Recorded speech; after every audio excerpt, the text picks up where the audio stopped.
right, family, it's Tasha, MamabearPrepping. Welcome to the channel. Welcome back to the channel. Today, we're about to talk about a doozy. We're about to talk about something that I really feel in my gut, okay? And that is, major crisis happening and all states on alert. And you end up in a situation where it's states of emergency, right? It's not, hey, our state, something happened in our state, we're going to have a state of emergency. This is something has happened so big, either globally or just in the United States, but all of our states here go on the alert and are in a state of emergency. Now, if something major is happening like that, a lot of people will be like, well, okay, it's not the states. It's definitely going to be bigger and involve like federal and the federal government and all of that.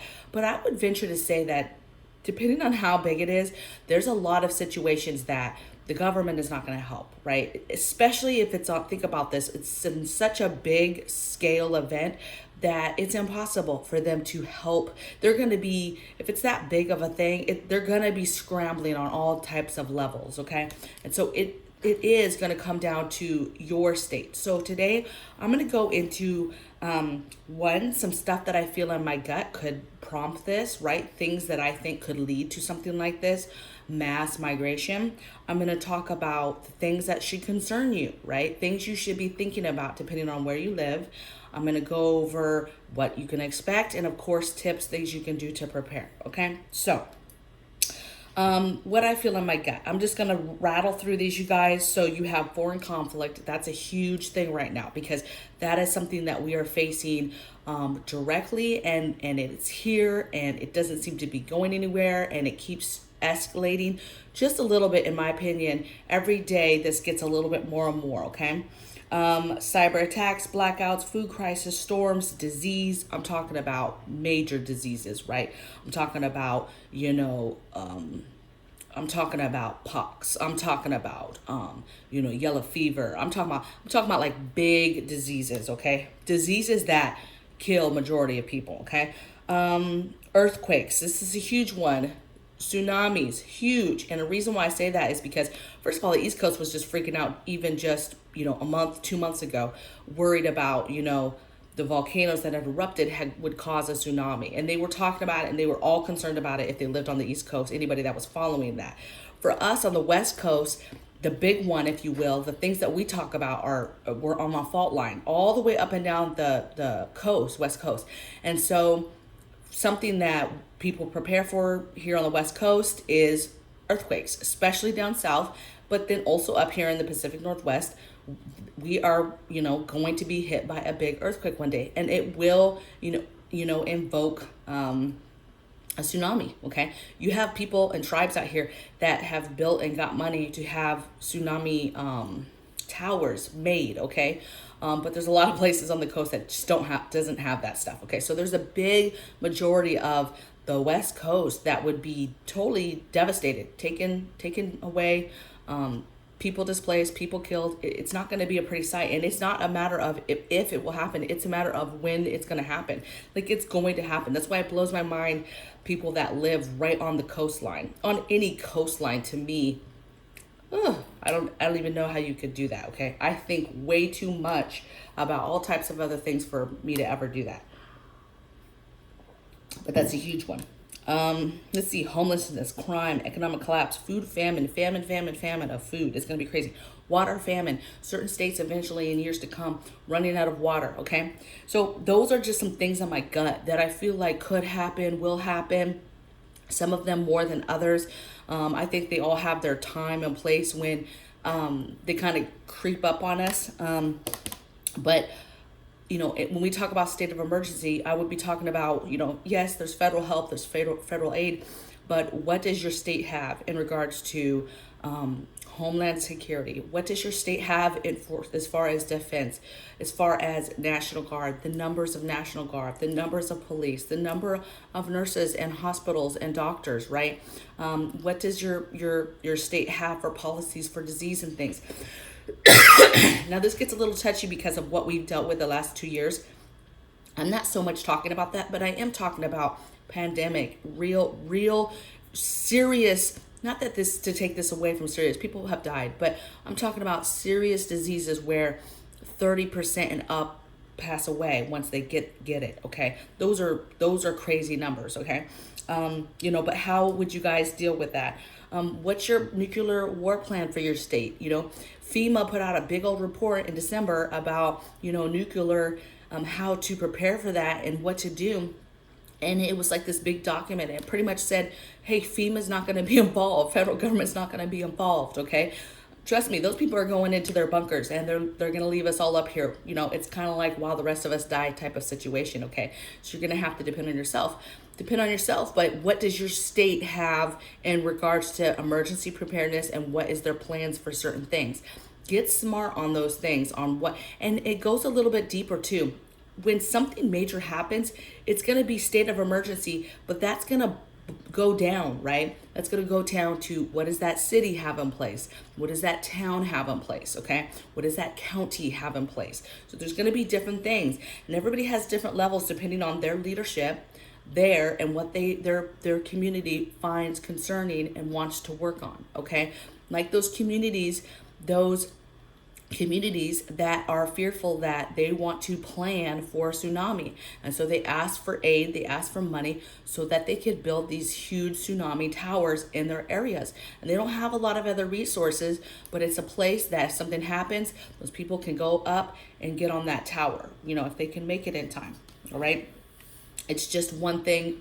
It's just an example of one thing. Okay. What is your state, city, town, little town doing? Because if something happens, you guys, a lot of times, first of all, let's talk about the myth that on these channels, we talk a lot about gloom and doom, right? We talk about, the sky's falling. If something happens, you can't trust anybody. You're only going to be able to depend on yourself. You're going to fortify your home. You're not going to trust people. You're not going to help people, yada, yada, yada, right? And a lot of that is true, because if it's a true chaos situation, it's bad, right? There's a lot of crime. You can't trust people. There's a lot of desperation, right? But there's a lot of instances or events where the opposite happens. Like you'll see comments like, that's not what happens when there was a storm and other people banded together. And that is very true. If certain things happen, like if we go to war, you'll never see America more together than during a real war. Like this would be a real war. We've been in war for the last 20 years, but you guys, that was like a distance war. That enemy was what I consider a weak type of enemy. Like this would be a major event if we go to war against China, Russia, North Korea, like we're not trying to do that. Okay. But you just got to think about, I almost lost my train of thought, you guys. What was I talking about? Shoot, see, I just lost it, okay? It's a different type of war. That's what I was talking about. People banding together. You will see more American flags, right? It's just like after 9/11. You will see more, American flags out. You will see more patriotism. You'll see more people trying to join the military. You'll see us band together, okay? Same thing. If cities and states are wiped out because of something major and people start migrating, you will see people band together and help people. The average person wants to help people, okay? In that type of situation, you will get people who want to help people and assist people. But there's some stuff that it will get too nasty that you're just not going to be able to do that. So let's talk about what to expect. The number one thing when one of these things pops off major and we cause multiple states of emergency, migration. If it's multiple states of emergency, you have people that are going to have to migrate. If the big earthquake happens, tsunamis happen, people, millions of people are killed, the rest that make it out of that, they're going to migrate, okay? And so everybody should be concerned. Even if something happened to the West Coast, the rest of the states should be concerned because you're going to have to deal with migration. Anytime something happens, in the South with hurricanes and tornadoes and all that stuff, where do you think all those people go when things happen? They migrate up into the different states, okay? So you got to be kind of ready for migration. Crime, of course, will be a big thing. Camps will be a big thing. And I'm not talking about FEMA camps. I'm not talking about disease camps or where they quarantine camps. I'm talking about camps, migration camps that are made by people, okay? people, a mass amounts of people who are traveling together. And that could be small camps, small group of people, to thousands of people that end up traveling together and set up camps as they're going, right? As they're trying to figure out what they're going to do, where they're going to go, and as they live, okay? So camps made by people, okay, that are migrating. What you can do. So to me, it's very simple. My first concern is fortification of my own home, right? So that I am ready and fortified, so that when the day comes and I have to make a decision, if it's a situation where we're helping people or if it's a situation where we are hunkering down and we are defending ourselves, okay? And we're trying to keep our families safe. Which scenario is it? But if you work on fortification of your home and you're ready for that, then you have options of what to do, okay? So fortification of a home is huge. Continue to prepare. So that's an easy one, right? Continue to get your emergency preparedness stuff. Continue to get your food, water, all that stuff. Continue to do all the things, right? That's an ever-ending theme. Like, that's what you're going to do. But the new thing I want you to think about is migration plan for both you and for incoming. So where do you live? Do you live somewhere that might cause you someday something, one of those things that I mentioned would cause you to migrate? If a nuclear bomb is dropped and you were not in the immediate blast, in the immediate zone, immediate fallout, you're migrating, right? You're skedaddling, you're getting out of the area as soon as possible. So what does a migration plan look like? It's almost like evacuation bags. Grab your bug out bags, get your stuff, go. How fast can you guys load up and go? But what's the plan? Where are you going? Where are you heading? Whose house are you going to, right? Try to plan that out and know that as much as you can, instead of just being of that family that knows you have to leave, but you literally are just migrating and you don't know where you're going. I mean, if that's what happens, that's what happens. But think it through a little bit more so that you have pieces of that plan kind of in place and everybody knows them, so that it's not going to be so scary and so out of whack of you trying to figure out what to do, because your brain's going to be on overload, okay? And then also think, if you're like, look, we're not leaving, we're fine, whatever, think about your migration plan as far as people coming. Like, what do you do when a huge group of people, or even something smaller, family comes through and needs help? Do you have a place set up already? Do you have a bunk room set up with several bunk beds, right? Do you have extra rations? Do you have little kits? I know some people put kits together that, hey, they won't take people in, but depending on their gut and who comes to the door and whatever, they have little kits that they'll give them. But you got to be careful with that, because if you're able to hand somebody a kit of something, that kind of tells them that, hey, you're prepared and you have some stuff. Because how could you possibly give them a whole bag of goodies and say, go? You can't stay with that. You're not going to give somebody your last of your last, right? So you just have to be very careful with those plans, right? Everybody has different plans, but every time I hear different things, I always have a way to put a negative spin on it, or another view of looking at it, because, and maybe that's just because I don't trust people, but take a look at your plans, take a look at what you think you would do, and then go from there, okay? Let's see. I think that's all I have, you guys. This topic really spun out from a different topic today. I was going to talk about Cascadia, earthquake, Pacific Northwest, overdue for a huge earthquake, overdue, we'll have to deal with tsunamis, and how will we deal with that? How far inland would it go? Thinking, game planning, warfare, nuclear warfare. We're fairly close to Seattle. I mean, that's bad news for us, right?